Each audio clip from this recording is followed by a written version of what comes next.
Right, there we'll have it. Full time at the Vitality Stadium, 2-0 at AFC Bournemouth against Newcastle United.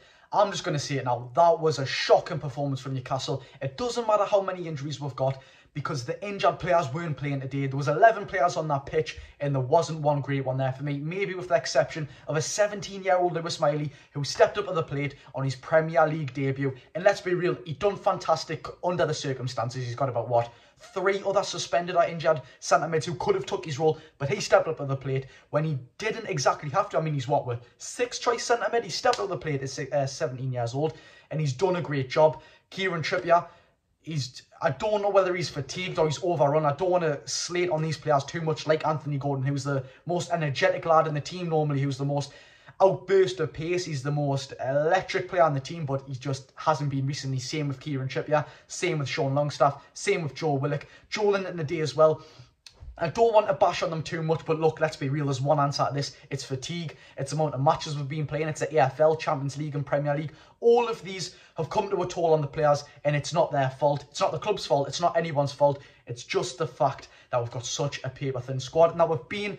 I don't like to use this word yet again because I feel like I'm being a bit taking not into account what's happening. But look, we have been unlucky with injuries. It's no two ways about it. We're not trying to get over anything. We're not trying to get around anything. We just have been unlucky with injuries. That's what 13 players which are injured or have been suspended for this game today. Bruno, Tonali, I don't want to name any more because I forget one every single time. You tell us which one I forgot. But it's just, it wasn't good enough today. Yes, it may be an example of match fatigue, of players just needing to be rested and we can't rest them, and under 21 players having to come at the scene like young Ben Parkinson, who some people may say was at fault for the goal today. In my opinion, he couldn't have really booted Solanke, he couldn't have used, his foot was in a weird place. I don't think he was to blame for that goal.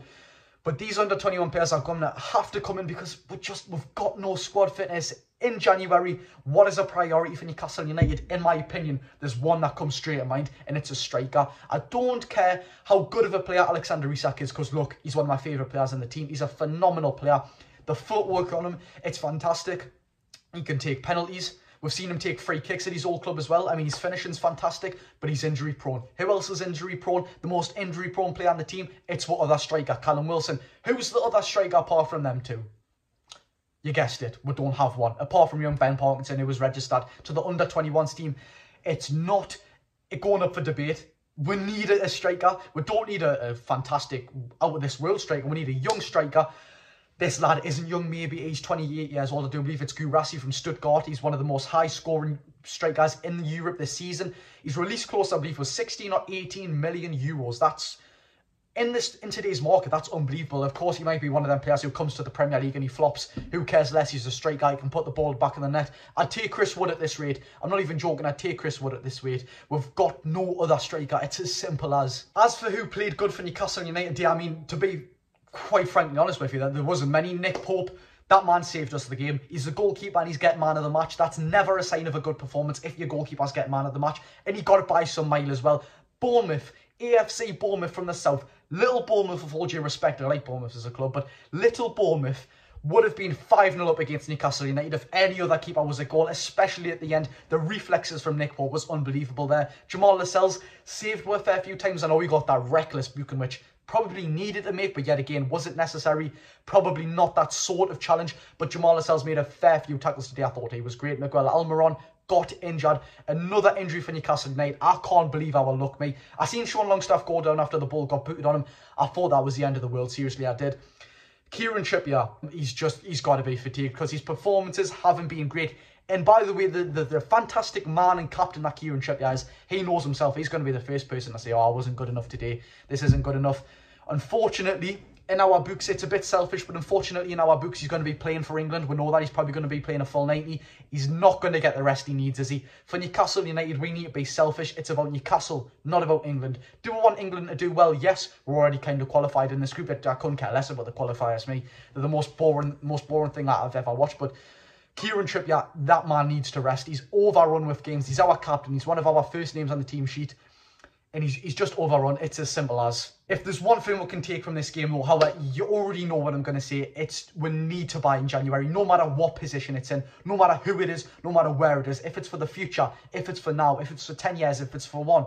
We need to buy them. No matter if it's a free agent, we need some people in these positions. Just look at this bench today. Matt Ritchie, with all due respect, he's not going to come in and score a hat-trick, is he? Tino Livramento, arguably our best player in the past, 3-4 games. But yet again, he's not a full-on striker. Ben Parkinson, I wanted him to do something today. The only full-on recognised striker on the whole team today.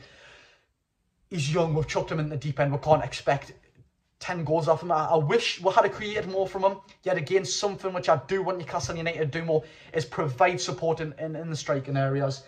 And we'll bring Emil Kraft on the 90th minute. Unless that's to hold a 2-0 loss against Bournemouth and not actually lose against Bournemouth more. I don't know why you come off for Joe Willock. Maybe he's trying to keep Joe Willock fit and doesn't want another player injured. Fair enough. Our injury unluckiness at the minute is to an all-time high.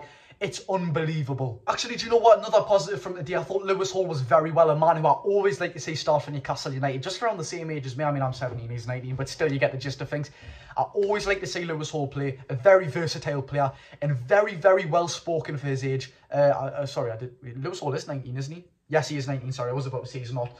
But look, there's one thing I want to do today. And one thing I'll never do as a fan. I'll never, ever be a fan who's like, I can't believe we've lost to them, because all due respect to Bournemouth today, they were great. They took the chances. In midfield, Lewis Cook, they were unbelievable. It's just annoying that they've played 12 Premier League games now. Or before this game, sorry, they played 11 Premier League games, one win to Burnley, which Burnley also scored at home at the Vitality Stadium. They lost 7 games. Newcastle United go there, injury-ridden or not, we lose 2-0. It's a case of own individual player performances. Like I say, there's 11 players on the pitch. The 11 players have to give everything. I don't want to say they didn't give everything today, because I don't think we'll ever see a Newcastle United side that won't try the 100% of their ability. But it was just a lack. Do you know what? I think it's just down to a lack of a number 9. It's down to a lack of a non-proven goal scorer in the team. We've got Ben Parkinson. He's not proven on a Premier League scale, of course. I mean, he's nowhere near proven on a Premier League scale, with all due respect. It's his first Premier League start. That's not up to him. That's not up to experience. But I just want to say, we don't have a proven 9. What can we do without one? We don't have a proven goal scorer in the team. We've got Anthony Gordon who can put the ball in the back of the net, but he doesn't know it as good as the 2 people who are out, Alexander Isak and Callum Wilson. But look, that's it from me. Like I say, absolutely riddled with injuries Newcastle United have been. I mean, Matthew Target out, Murphy, Isaac, Botman, Barnes, Anderson, Tonali and Bruno suspended for this game. That's another downfall, isn't it? If Bruno was back for this game, who knows? It could have been a complete different scoreline. We drew 1-1 down there last season when Bruno was fit. It's just a shame that it's come at the wrong time. Of course, for Bruno, if he was going to be suspended and he's on 1 game away from being suspended, I would have liked him to miss this game, with all due respect to Bournemouth. But it's just a shame, isn't it? I wanted to go into this game and get 3 points, go into the international break, take a rest and come back fully fit with most of our players, shall we say. But look, we've ended it on a loss. Newcastle United go into the international break with a loss. 0 points at the Vitality Stadium. Newcastle United take nothing at all away from Bournemouth. They take all the 3 points. Credit to them. Newcastle United deserved the loss. Bournemouth deserved the win. It's exactly how it's went today. Thank you very much for watching. I've been Geordie Josh. If you did enjoy this analysis, I know you won't exactly enjoy the result, but leave a like. Make sure you subscribe for the latest and most detailed Newcastle United news. And of course, matchday content. The content never stops. I'm up to date on everything. Thank you very much for watching. I've been Geordie Josh. Enjoy your day.